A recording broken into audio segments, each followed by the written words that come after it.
ओम शांति। ओम शांति। प्यारा श्री बाबा बड़े से बड़ा सेठ है, उससे बड़ा सेठ तो कोई हो नहीं सकता। हाँ, फिर सेठ ने क्या किया, बहुत बड़ा यज्ञ रचा।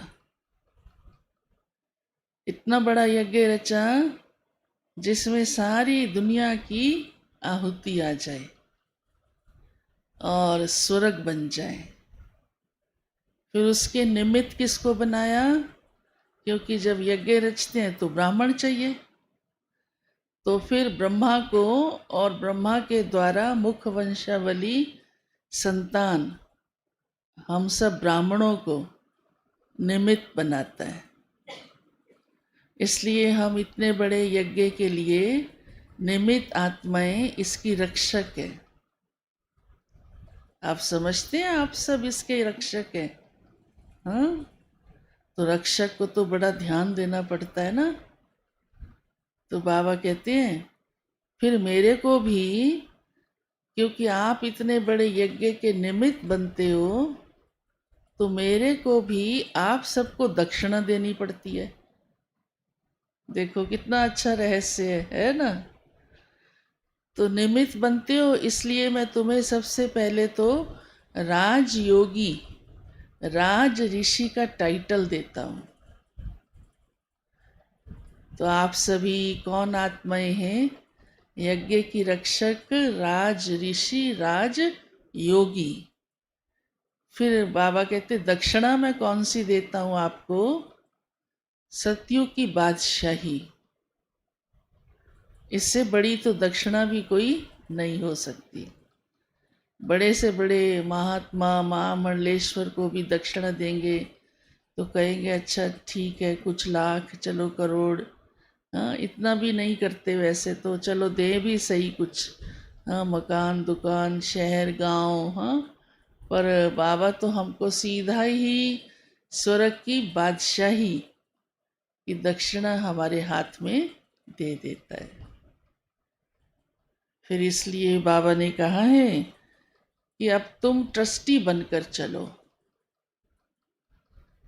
इतनी ऊंची दक्षिणा पाने वाले को तो फिर क्या होना चाहिए। हाँ, इस समय न्यारा रहना चाहिए, क्योंकि कोई भी लोभ आदि भी नहीं आ जाए, मोह आदि भी नहीं आ जाए। तो बाबा कहते, मैं कहता हूँ तुम ट्रस्टी होकर रहो। ये सब कुछ तुम्हारा है, परंतु इसमें मोह नहीं रखो। संभाल जरूर करो, इस्तेमाल जरूर करो, लेकिन मोह नहीं रखो। जिसको ही बाबा कहते जीते जी मर जाओ। माना जैसे जी रहे हैं, सब कुछ कर रहे हैं, खा रहे हैं, पी रहे हैं, लेकिन डिटैच होकर। तो यही जीते जी मरना है, और इससे ही हम सहज ट्रस्टी बनकर चल सकते हैं। और फिर भगवान ने हमें पहले से ही फिक्स कर दिया कि स्वर्ग की बादशाही मैं तुम बच्चों के लिए ही लाया हूँ। फिर बाबा ने कहा इस समय आपकी अवस्था भी वानप्रस्थ की है। भले आयु शरीर की किसकी कोई भी हो, परंतु अब सृष्टि ही अंतिम चरणों पर है। बहुत गिन गिन के सांस ले रही है। हाँ? कब इसकी गति रुक जाए कोई भरोसा नहीं। तो बाबा कहते हैं आप तो अभी से ही अपने को यहाँ से डिटैच करते हुए और अपनी उस दुनिया शांति धाम जहाँ कोई वाणी आवाज़ नहीं है, वहाँ के वासी बन जाओ।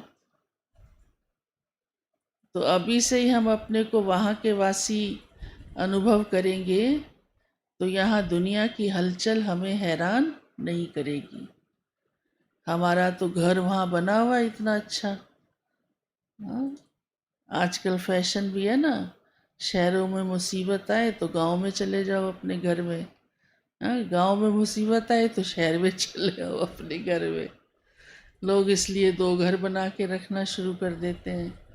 बड़े नाज से कहते मेरा नेटिव प्लेस फलाना है, अब मैं तो वहाँ ही रहूँगा। हाँ, तो हमारा कौन सा नेटिव प्लेस? हमारा परमानेंट होम इतना बड़ा बेहद का, हाँ, जिसका नाम ही शांति धाम है, मुक्ति धाम है। असल में मैं वहाँ की रहने वाली हूँ। तो बस अभी से ही आदत डाल लो उसी घर में वास करने की। भले शरीर यहाँ एक्टिंग कर रहा है, हाँ, आत्मा उसमें रोल बजा रही है, लेकिन एक्टर को याद तो अपना घर ही रहता है। तो घर मेरा परम धाम है। तो हम यहाँ रहते हुए वाणी से परे की स्थिति में सहज रह पाएंगे, और साथ साथ हमें अपनी वानप्रस्थ अवस्था भी याद रहेगी कि अब हमारे घर चलने का टाइम आ गया है।